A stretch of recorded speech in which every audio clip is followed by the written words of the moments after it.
Seguimos en el living, recibimos a María José Santa Creu, directora de Cinemateca, porque se viene la 41ª edición del Festival Internacional de Cine de Cinemateca. Gracias por acompañarnos. No, muchas gracias a ustedes por invitarnos.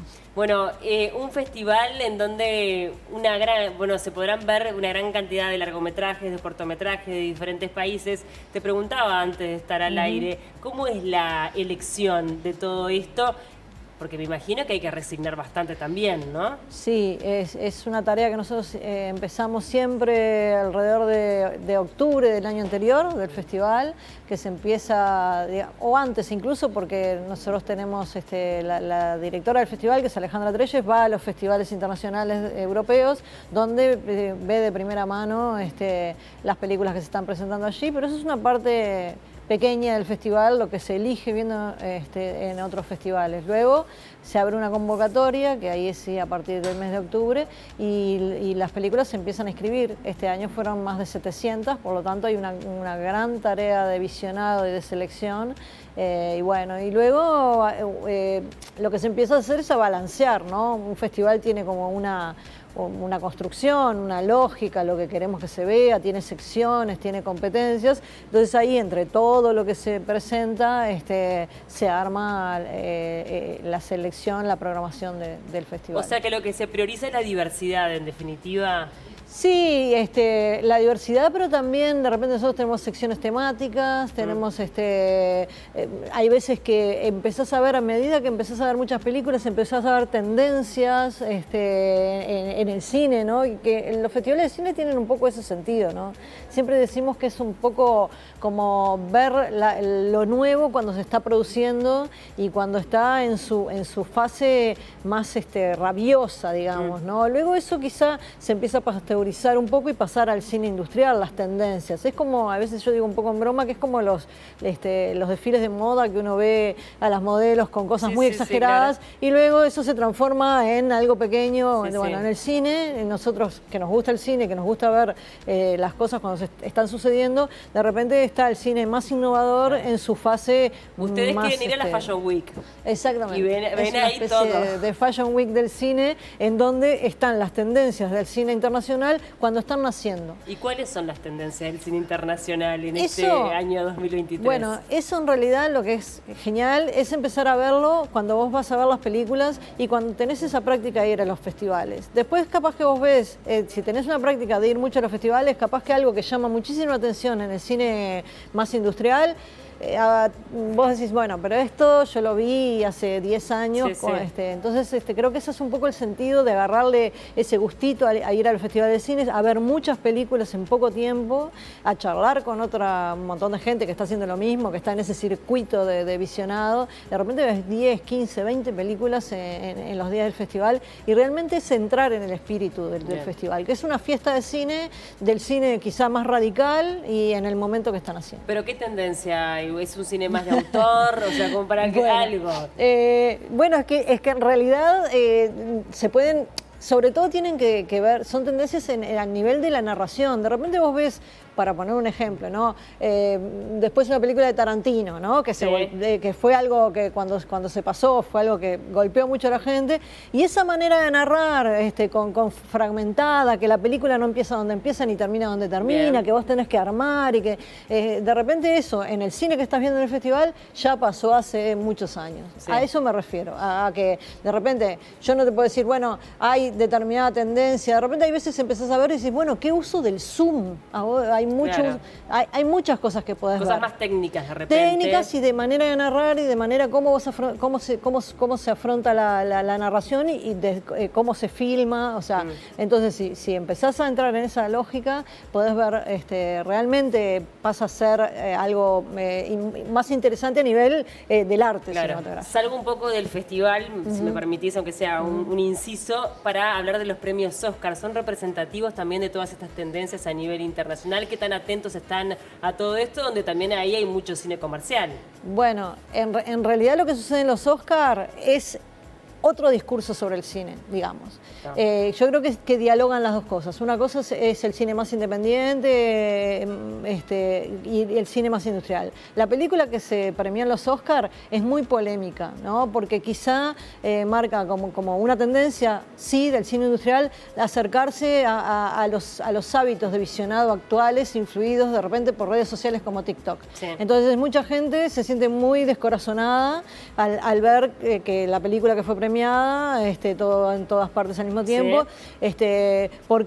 porque va en contra de determinadas asunciones sobre el cine. Pero yo creo que es en ese diálogo, en lo que pasa en la industria, en lo que pasa en el cine más independiente, que el arte cinematográfico se encausa, en esas discusiones. Hay películas que, por ejemplo, la gente más acostumbrada a ver cine como de autor, en su momento, en el momento de cine industrial, no le gustaron y que las empezó a valorar con el paso del tiempo. Y al revés, ¿no? Y creo que es en ese diálogo entre el cine más industrial y el cine más de autor que se configura el arte cinematográfico, que es lo que a nosotros nos gusta. Bien.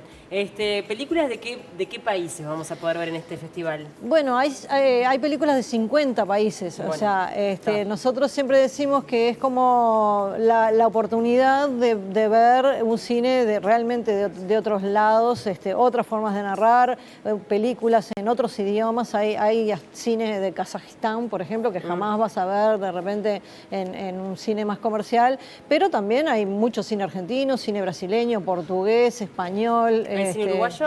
Hay cine uruguayo, por supuesto, y bueno, y estamos realmente muy entusiasmados con cómo quedó programado el festival y también con darnos cuenta que ya está ahí en el aire, la gente está hablando, está mucho en las redes sociales, en la prensa, y creemos que va a ser un festival muy bueno. ¿Qué demás? ¿Los cortometrajes qué lugar tienen dentro de lo que es el festival? Bueno, nosotros siempre decimos que es una pena y en realidad también es un debe de Cinemateca, porque Cinemateca no tiene una sección de cortometrajes fuera del festival, que es como si la literatura desechara todos los cuentos, ¿no? Claro. Que solamente leyéramos novelas. Los relatos cortos. Exactamente. En el festival sí tienen un lugar muy importante porque hay competencia de largometrajes internacionales y competencia de cortometrajes uruguayos. Cinemateca hace muchos años empezó a pasar cortometrajes uruguayos cuando el cine uruguayo todavía estaba muy incipiente en una cosa que se llamaba el Espacio Uruguay. El Espacio Uruguay era todo el cine uruguayo que se producía, que era muy poco, sobre todo cortometrajes que se empezaron a pasar en Cinemateca. Ahora eso se transformó en una competencia de cortometrajes en un momento donde el cine uruguayo realmente despegó y hay películas como por ejemplo Alcira en el campo de espigas, que está dentro de la competencia iberoamericana, claro. Películas que están en el panorama. Creo que ha cambiado muchísimo la realidad del cine uruguayo y está reflejada en el festival. Obviamente que es muy difícil lo que te voy a preguntar porque, bueno, uno recomienda todo y es difícil que uno pueda traer como una predilección, pero ¿cuál te parece que puede llegar a ser una película de mucha convocatoria o que pueda destacarse dentro de esta elección? Bueno, va a haber películas que van a tener, sí, mucha convocatoria, porque hay toda una sección dedicada a las trayectorias. O sea, dentro del público de Cinemateca hay gente que sigue filmografías y va a decir, bueno, si está la última de un director como Hong Sang-soo, por ejemplo, la voy a ir a ver porque yo quiero ver todo Hong Sang-soo porque lo sigo, o de Jafar Panahi, que es un director iraní, o de Mia Hansen-Løve, por ejemplo. Pero también hay películas temáticas, por ejemplo, de música. Está la película Aleluya de Leonard Cohen, que sabemos que va a llevar mucha gente. Está la película Nothing Compares de Sinéad O'Connor, que también va a llevar gente. O, por ejemplo, la primera exhibición en Montevideo de la película La Uruguaya, con esa producción tan extraña que colaborativa de más de 2.000 coproductores, que muchos de ellos son uruguayos y que bueno, que tiene su premier en Montevideo. Esa va a explotar, seguro. Va a explotar. Aparte es una sola función, así que sabemos que va a convocar muchísima gente. Pero hay muchos, son 200 películas, como dijimos, y lo mejor es agarrar el boletín, que ahora está por salir, creo que el lunes va a estar impreso en papel, y ahí empezar a hacer crucecitas como hacíamos antes y decir, voy a esta, voy a esta, voy a esta. Del 5 al 16 de abril es que se van a desarrollar las películas. ¿En qué horarios?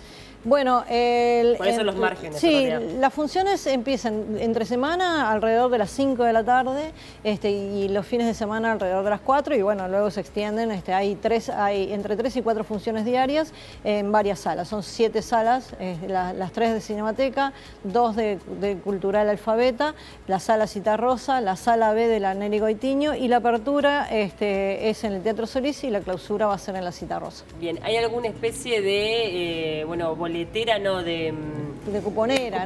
Cuponera. Bueno, en realidad como los socios de Cinemateca tienen sí un abono que les da entrada libre a todas las funciones y no hay una cuponera de 10 películas, por ejemplo. Porque lo que sucede es que en realidad al final te conviene asociarte a Cinemateca y entrar gratis que pagar la cuponera. Entonces siempre que la ponemos no funciona mucho y decidimos que fuera de esa manera. Bien, y si no, bueno, si no sos socio de Cinemateca también puedes acceder, ¿no? Sí, se paga una entrada, hay muchos beneficios de 2x1 con Brow, con Antel, con la diaria, así que digo, bueno, es muy accesible. ¿A partir de cuándo es que está ese folleto donde uno va a poder encontrar todas las películas, horarios y demás? En realidad ya está en la web toda la programación, pero a partir del lunes va a estar impreso en papel para hacer las crucecitas que hacíamos los veteranos, que cuando salía el boletín papel de Cinemateca, bueno, va a salir el lunes. Ahora lo que pueden hacer es verla en la web y ya anotarse las que les interesan y armarse una especie de croquis. Y ya la pueden reservar, ¿verdad? Porque digo, algunas películas que como ya dijimos, la de Uruguaya, que va a tener como una capacidad limitada. En realidad se pueden sacar las entradas a partir de 24 horas antes. ¿Por qué? Esto es así porque los socios de Cinemateca tienen entrada libre, entonces si no, el socio de Cinemateca podría ser quiero esta y no podría entrar nadie. Claro. Entonces, lo que se abre es 24 horas antes para que todo el mundo tenga posibilidad de sacar una entrada. Está buenísimo. Y antes de despedirte, recordar que sigue esta posibilidad de anotarse para ver por streaming películas uruguayas a través de Cinemateca. En Cinemateca, el festival va a estar también en streaming, en Más Cinemateca.